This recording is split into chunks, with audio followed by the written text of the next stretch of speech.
Suicide bomber था pilot. Ajit Pawar plane हादसे पर उठे सवाल। अमोल मिटकरी का सनसनीखेज आरोप। क्या है पूरा मामला? महाराष्ट्र के पूर्व उप मुख्यमंत्री अजित पवार की मौत भी क्या राजीव गांधी की तरह हुई है? ऐसा शक किसी और ने नहीं बल्कि उनकी ही पार्टी के नेता अमोल मिटकरी ने जताया है। उन्होंने एक सभा को संबोधित करते हुए पायलट सुमित कपूर पर ह्यूमन बम होने का शक जताया है। आपको बता दें कि पूर्व प्रधानमंत्री राजीव गांधी की हत्या भी ह्यूमन बम के जरिए ही की गई थी। अब मिटकरी ने जिस तरह से इस मामले में सवाल उठाया है, उसको लेकर जांच किस तरह से आगे बढ़ेगी, इसके कई सारे मायने निकाले जा रहे हैं। आइए आपको इस वीडियो में बताते हैं कि अमोल मिटकरी ने क्या कहा है और किस तरह से उन्होंने ह्यूमन बम वाली थ्योरी को इसमें लाने का काम किया है। नमस्कार, आप देख रहे हैं लोकमत हिंदी। मेरा नाम है सोनू कनौजिया।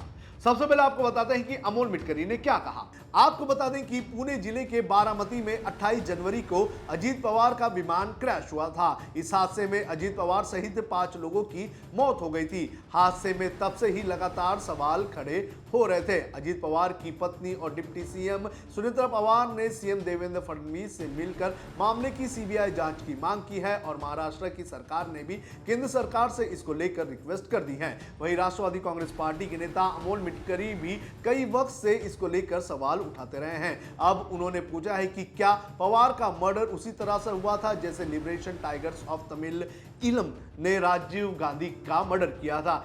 क्या captain Sumit Kapoor suicide bomber बनकर आए थे? उन्होंने ये सवाल अकोला जिले में आयोजित शिव जयंती के कार्यक्रम में सोमवार को किया और कहा कि अगर सुमित कपूर की पत्नी कह रही है कि वो जिंदा है तो क्या सुमित कपूर सच में प्लेन क्रैश में मारा गया था या नहीं? उन्होंने कहा कि जब प्लेन क्रैश इतना बड़ा है तो महाराष्ट्र इतना शांत कैसे है? मैं पहले दिन से यही कह रहा हूँ कि जिस तरीके से वीएसआर कंपनी के पायलटों का बीमा उतरवाया गया था दिसंबर में 50-50 करोड़ का, ऐसे हमें मालूमात मिली है। उसके बाद भी वीएसआर कंपनी ने इस पे कोई स्पष्टीकरण दिया नहीं है। अगर ऐसा हुआ होगा तो वो जो पायलट था वो सुसाइड बॉम्बर करके भेजा था क्या? और मैंने अकोला में इसलिए ऐसा ये उदाहरण दिया कि लिट्टे ने जिस तरीके से, लिट्टे की एक महिला आतंकवादी जो थी, राजीव गांधी जी सभा के लिए जा रहे थे तो जिस तरीके से उन पे अटैक किया गया और उनकी दर्दनाक मौत हुई, उस टाइप का सुसाइड बॉम्बर ये जो कपूर नाम का पायलट था वो तो नहीं था। इसकी चौकसी इंक्वायरी होनी चाहिए। ब्लैक बॉक्स के डेटा के दृष्टिकोण से कुछ सवाल खड़े किए जा रहे हैं। ब्लैक बॉक्स का डेटा रिकवर होने के लिए और कुछ महीने लग सकते हैं क्योंकि वो ब्लैक बॉक्स फॉरेन में भेजा जाएगा। आफ्टर ऑल सब मेरा कहना यह है कि ब्लैक बॉक्स का डेटा जब आएगा तब आएगा, इंक्वायरी जब होगी तब होगी। लेकिन अगर महाराष्ट्र के मुख्यमंत्री जी ने सीबीआई जांच लगाई है तो कम से कम साहिल मदन और यश, ये जो 2 पायलट जो नियुक्त किए थे 28 जनवरी को दादा को यहाँ से टेक ऑफ करके बारामती ले जाने के लिए, वो 2 किस ट्रैफिक में अड़े, कौन से रास्ते पे रुके, कहाँ पे उनका सीसीटीवी मिलता है, घर से कितने बजे निकले और कलीना गेट नंबर 8 से फ्लाइट तक उनका सीसीटीवी लिया जाए और अभी वो कहाँ पे है।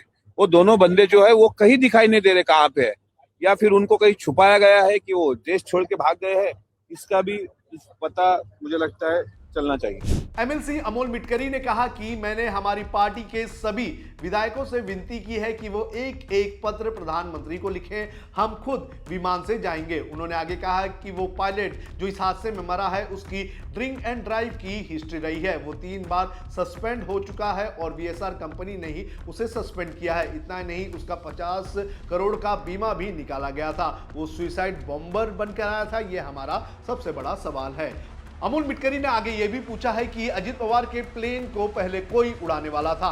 मिटकरी ने सवाल किया है कि कैप्टन साहिल मदान और कैप्टन यश किस ट्रैफिक में फंसे थे। इन दोनों पायलट के सीसीटीवी फुटेज आखिर कहां है? अब ये दोनों पायलट असल में कहां गायब हो गए, इसकी कोई भी जानकारी नहीं है। सरकार आखिर इनका सीसीटीवी क्यों नहीं दे रही है, ये अपने आप में सवाल है। और अगर वीएसआर को लगता है कि वो सुसाइड बॉम्बर नहीं था तो फिर वीएसआर कंपनी ने 50 करोड़ का बीमा कैसे उतरवाया? और नहीं उतरवाया तो उन्होंने वो भी स्पष्टीकरण देना चाहिए कि हमने बीमा नहीं उतरवाया। दिन हो गए इस पूरे हादसे को, 27 जनवरी से आज 23 फरवरी है, यानी 1 महीना लगभग होते आ रहा है। अभी 2-4 दिन पहले ब्लैक बॉक्स मिलता है।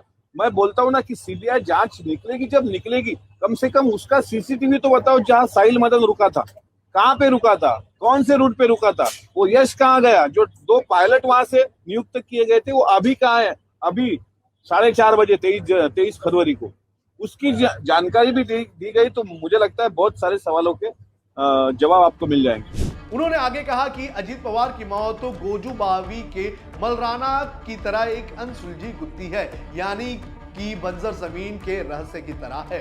मिटकरी ने ब्लैक बॉक्स का डेटा छिपाने पर भी कड़ा ऐतराज जताया है। उनका कहना है कि इस मामले में कुछ और दिनों तक डेटा नहीं मिलेगा। मिटकरी ने आगे कहा कि अजीत पवार सबसे अच्छे चीफ मिनिस्टर हो सकते थे, दुर्भाग्य से वो महाराष्ट्र को नहीं मिल सके।